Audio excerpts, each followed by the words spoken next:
Notre invitée, c'est Fanny Dubo. Bonjour. Bonjour. Merci d'avoir accepté notre invitation. Vous êtes maire du 7e arrondissement de Lyon, on le rappelle. On vous reçoit aujourd'hui, donc au lendemain d'une réunion débat qui s'est tenue hier soir au Palais de la Mutualité au sujet du quartier de la Guillotière. Réunion à laquelle vous participiez avec le maire de Lyon et les habitants du quartier. Un quartier qui est au cœur de nombreuses tensions depuis des années. On l'a déjà évoqué d'ailleurs avec vous sur ce plateau. Des nuisances sonores, vente à la sauvette, violence, tout ça qui excède les habitants. Et justement, vous tentez de solutionner le problème en présentant ce plan d'action qui contient une cinquantaine de mesures. Alors, pas facile pour nous de tout balayer aujourd'hui. On va essayer de voir les principaux points.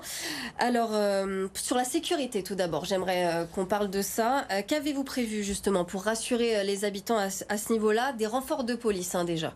Oui, déjà, je voudrais souligner que ça a été un grand moment démocratique hier, puisque c'était la conclusion de 9 ateliers de concertation, oui, le balayage de 300 propositions et puis un face-à-face direct du maire de Lyon avec les habitants et habitantes du quartier qui a été mouvementé mais constructif, je crois aussi. Donc je voudrais à la fois remercier les élus mais aussi les habitants qui étaient présents.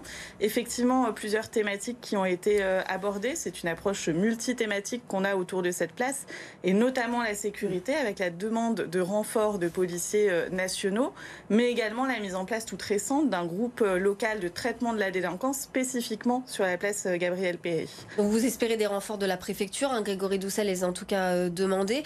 Vous-même, vous déclarez chez certains de nos confrères que vous vous sentiez pas à l'aise. On a beaucoup parlé de cette déclaration que vous avez faite dans la presse.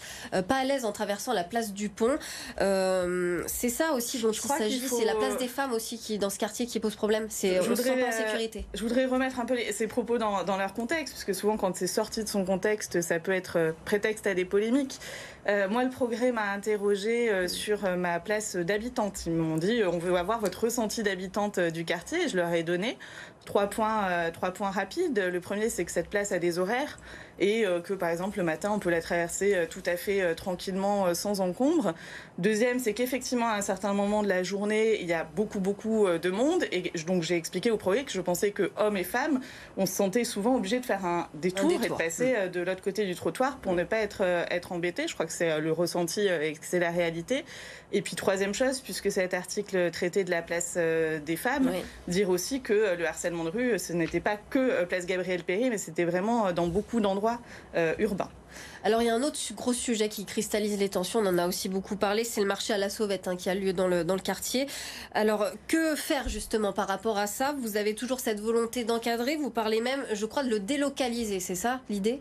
La volonté qu'on a, c'est d'accompagner ces personnes, de faire un vrai accompagnement social de ces personnes. Donc d'abord un diagnostic individuel par le CCAS et puis leur proposer des voies d'insertion, soit vers une autre professionnalisation, soit vers une activité de ce même type, mais de manière légale, puisqu'on ne peut pas laisser perdurer un marché illégal sur cette place. Grégory Doucet parle d'une sorte de brocante qui pourrait être légalisée dans un endroit, c'est ça? C'est une piste. Si certains marchands veulent faire ça de manière légale, ça ne sera pas sur la place, mais c'est une piste. Est-ce que vous pensez que vraiment ça peut convaincre ces personnes qui vendent à la sauvette comme ça? Est-ce que vous pensez que c'est vraiment suffisant? Je crois que ça n'a jamais été tenté et que tout ce qui a été tenté, c'était la répression à certaines heures, puis le Karcher pour nettoyer la place. Eh bien, il est temps vraiment de proposer une politique sociale pour cette place. Alors il y a aussi la question qui s'est posée notamment autour de la propreté du quartier qui a été beaucoup évoquée également hier. La place du Pont qui est par exemple au cœur de ce quartier qui est jugé très sale par les habitants. Alors pour ça, qu'est-ce que vous allez faire justement pour résoudre ce problème de la propreté? Donc c'est une compétence de la métropole et d'ores et déjà la métropole a renforcé ses passages. Depuis le mois d'avril, les passages sont renforcés, les passages de collecte. Mais la métropole a aussi prévu de rajouter des poubelles de tri, des points d'apport volontaires pour les biodéchets et réfléchit également à l'implantation de nouvelles déchetteries mobiles dans le quartier. Donc encore un arsenal pour la propreté qui va être proposé par la métropole. Alors à la marge, on a aussi évoqué des urinoirs écologiques. C'est pas un petit peu gadget ce genre de mesures? En fait, la question des toilettes publiques est beaucoup ressortie des ateliers parce qu'il n'y en a pas dans le quartier. Donc effectivement, un maillage de toilettes publiques, certains écologiques, certains des urinoirs plus traditionnels, va être mis en place sur ce quartier. Alors, autre compétence de la métropole qui a été largement évoquée hier, c'est l'urbanisme de ce quartier. Alors, on a notamment parlé de l'élargissement des trottoirs de la rue Gambetta, de la piétonisation du nord de la rue de Marseille. Alors, en quoi ça peut aider finalement à apaiser le quartier? On a parfois du mal à se rendre compte en quoi ce genre de choses peuvent aider. En fait, sur cette place, il y a énormément de flux piétons, du fait du tramway, du métro, etc. Et donc l'idée, c'est de désengorger la place, de la rendre plus circulante et plus facilitante pour les piétons. Et donc ces piétonisations, cet élargissement, ce verdissement, etc., nous permettra d'avoir une promenade plus facile sur cette place. Donc tout ça, c'est pas finalement des mesures pour faire des mesures, c'est vraiment pour essayer de solutionner des problèmes réels. Oui, et puis c'est surtout à partir de ce que nous ont dit les habitants et les habitantes dans ces ateliers. C'est eux qui vous ont justement soumis toutes ces choses de manière très concrète, par exemple oui. Les piétonisations, les pistes cyclables, c'est des remarques qui sont arrivées des habitants. C'est des remarques qui sont arrivées des habitants, on a un tableau, alors on dit 300 mais je crois qu'il y a 352 exactement propositions qui sera mis en ligne sur le site et c'est vraiment le fruit de ces ateliers. Alors c'est vrai qu'on l'a dit au tout début de cette interview, les habitants vous ont largement interpellé, certains violemment, ils sont déçus, ils sont excédés par tout ce qui se passe. Vous comprenez ces réactions violentes qu'ils ont pu avoir ?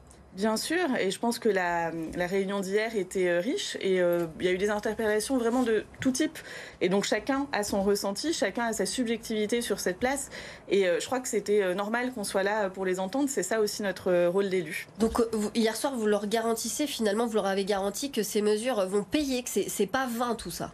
Ça fait des années que ça dure en tout cas. C'est ça fait des années que ça dure et je crois que c'est la première fois que autant de monde se met autour de la table, arrondissement, ville, métropole et propose des mesures concrètes, certaines de très court terme et puis d'autres qui vont arriver à plus long terme. Alors Grégory Doucet a aussi par ailleurs évoqué la responsabilité de l'ancienne majorité.